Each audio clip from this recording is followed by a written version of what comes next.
हम सभी जानते हैं कि भाग्य से ज्यादा ना कभी किसी को मिला है और ना ही मिलेगा।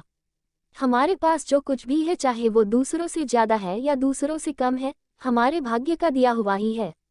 जो हमारे भाग्य में लिखा होता है हमें वही मिलता है। लेकिन फिर बात ये आती है कि जब मिलना वही है जो हमारे भाग्य में लिखा है, तो फिर मेहनत और कर्म करने की क्या जरूरत है। तो दोस्तों, होता ये है कि मेहनत और कर्म करना भी हमारे भाग्य में लिखा होता है और उसी के अनुसार हमारी जिंदगी चलती है।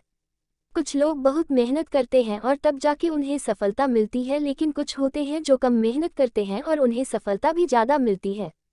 ये सब भाग्य का ही खेल है।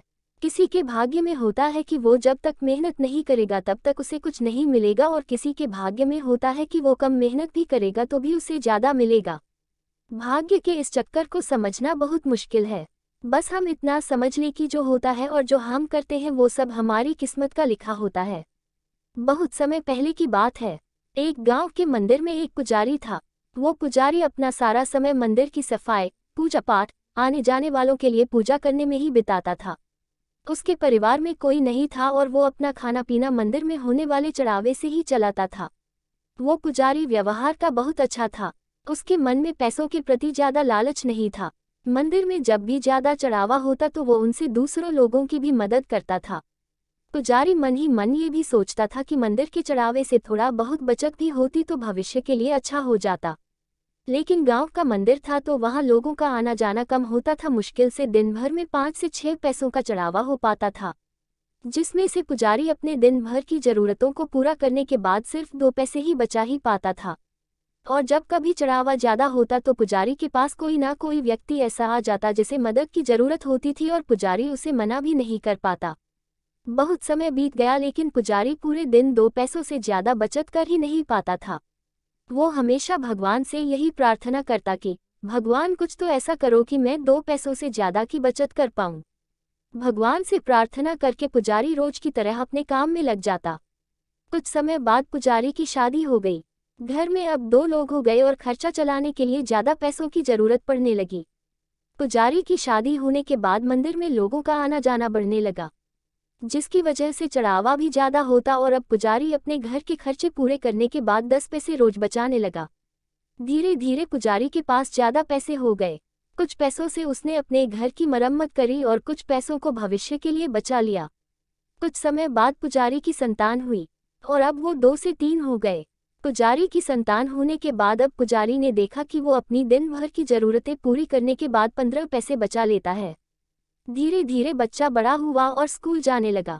अपनी बचत के पैसों से पुजारी अपने बच्चे की पढ़ाई का खर्चा चलाता था। जैसे जैसे बच्चे की उम्र बढ़ते गई और पढ़ाई का खर्चा बढ़ने लगे, वैसे वैसे ही मंदिर में चढ़ावा ज्यादा होता चला गया। ज्यादा लोग आने लगे और पुजारी के जीवन में पैसों की कोई कमी नहीं हुई।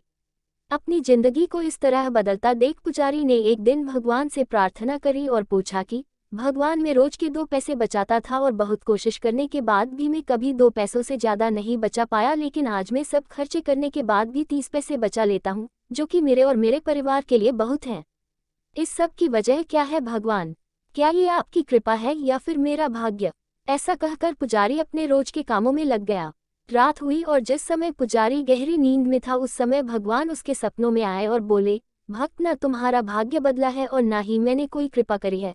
तुमने जिस दिन शादी करी और तुम्हारे घर जो स्त्री आई उसके आने से तुम 10 पैसे बचाने लगे, जिसमें 8 पैसे तुम्हारी पत्नी के भाग्य के थे, जिसकी वजह से तुम दोनों के पेट भर खाने पीने और बाकी जरूरतियों की पूर्ति होने लगी। फिर तुम्हारी संतान हुई और उसके होने के बाद तुम 15 पैसे बचाने लगे, जिसमें से 5 पैसे तुम्हारी संतान के भाग्य के थे, और आज जो तुम 30 पैसे बचा रहे हो उसमें से 15 पैसे तुम्हारे बच्चे की पढ़ाई और उसके बेहतर भविष्य के भाग्य के हैं। भक्त, तुम आज भी अपने भाग्य के सिर्फ 2 ही पैसे बचा रहे हो और आगे भी 2 ही बचा पाओगे। आपने देखा होगा कि कई बार लोग पार्टनरशिप में किसी काम की शुरुआत करते हैं और धीरे धीरे वो काम बहुत चलने लगता है, और जब काम चलने लगता है, इनकम होने लगती है, तो वो लोग पार्टनरशिप तोड़कर खुद का काम शुरू कर लेते हैं और फिर वो जो काम शुरू करते हैं वो नहीं चलता और उन्हें नुकसान होने लगता है। इसका कारण भी भाग्य ही है। कई दफ़ा ऐसा होता है कि दूसरे के अच्छे भाग्य की वजह से हमारा भी अच्छा होने लगता है, लेकिन हम ये बात नहीं समझ पाते और ज़्यादातर लोग ऐसी बातों को मानते भी नहीं हैं।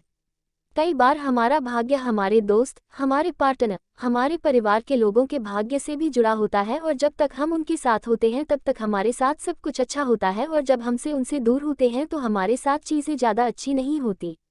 दोस्तों, जिस तरह किसी और के भाग्य की अच्छी चीज़ों से हमारा अच्छा होता है उसी तरह इसका उल्टा भी होता है और दूसरों के बुरे भाग्य की वजह से हमारा भी बुरा होने लगता है।